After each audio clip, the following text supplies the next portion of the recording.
నిజామాబాద్ జిల్లా బోధన్ పట్టణంలో శుక్రవారం జిల్లా కలెక్టర్ రాజీవ్ గాంధీ హనుమంతు ఆకస్మికంగా పర్యటిస్తూ విత్తనాలు, ఎరువులు అందించే వాణిజ్య సంస్థలు, దుకాణాలను, అలాగే బురుడు గల్లీలోని ప్రాథమిక పాఠశాలలో అమ్మ ఆదర్శ పథకంలో నిర్వహిస్తున్న పనులను తనిఖీ నిర్వహించి వివరాలు అడిగి తెలుసుకున్నారు. పనుల్లో ఎలాంటి అక్రమాలకు పాల్పడకూడదని హెచ్చరించారు. ఎరువుల దుకాణాల్లో రైతులకు అందించే ఎరువుల బస్తాల క్రయ విక్రయాల్లో తేడాలను గమనించి సంబంధిత అధికారులకు నోటీసులు అందించమని అధికారులకు ఆదేశించారు. నకిలీ విత్తనాలు అమ్మినా కఠిన చర్యలు తీసుకుంటామని హెచ్చరించారు. ఈ కార్యక్రమంలో ఆర్డీఓ అంబదాస్, రాజేశ్వర్, వ్యవసాయ శాఖ అధికారులు, ఎంఆర్ఓతో పాటు తదితర అధికారులు పాల్గొన్నారు.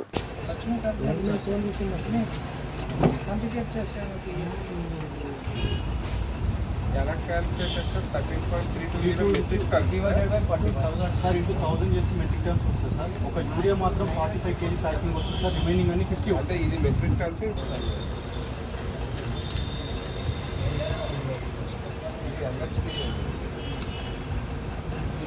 వన్ బ్యాగ్ అన్న 6 bags ఇది టీఏపీ ఐకేఎల్ టీఏపీ